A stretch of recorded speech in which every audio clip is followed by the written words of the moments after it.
Un grupo de extraballadores de 12 do polígono de Sete Pías en Cambados non parará as súas reclamacións ata conseguir que a empresa lles pague os cartos que lles adebeda. Foron despedidos hai máis de 2 meses, pero a día de hoxe aínda teñen cobros pendentes. O motivo que non había polo, que non tiña cartos para polo.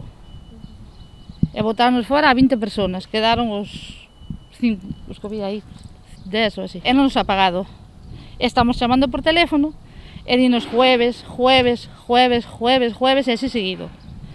E non cobramos, e din que non ten cartos, pero el si ten cartos porque sabemos todos que ten cartos. Parece ver, acaba de chegar un camión de polos, e ten que ter cartos, e queremos cobrar. Agora son eles os que comezan a acumular débedas. Denuncian que a dirección da empresa non os recibe, por iso decidiron empezar a mobilizarse. Que non temos cartos, estivemos a traballar para cobrar, non era para vir a traballar para ir gratis, porque el di que non ten cartos, pero ten 5 coches de Lugo, ten 2 motos, ten un piso e vive como un rei, anda por aí seguido na moto e paseando tomando copas. Esta situación é a pinga que colma o vaso, pero aseguran que as condicións de traballo xa non eran as máis axeitadas. Tamén se repetían os problemas nos pagos os empregados. Queremos vir polas boas e non nos fan caso. E como a mí, moita xente, os mesmos que están traballando, cando nos empezamos de novo, paráronse aquí, estiveron aquí 3 horas para que o jefe lle pagara, porque non pagaba.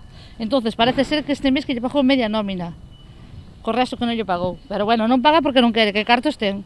Polo de momento anuncian que manterán as mobilizacións e non desbotan levar a empresa aos tribunais para conseguir cobrar as contías que teñen pendentes.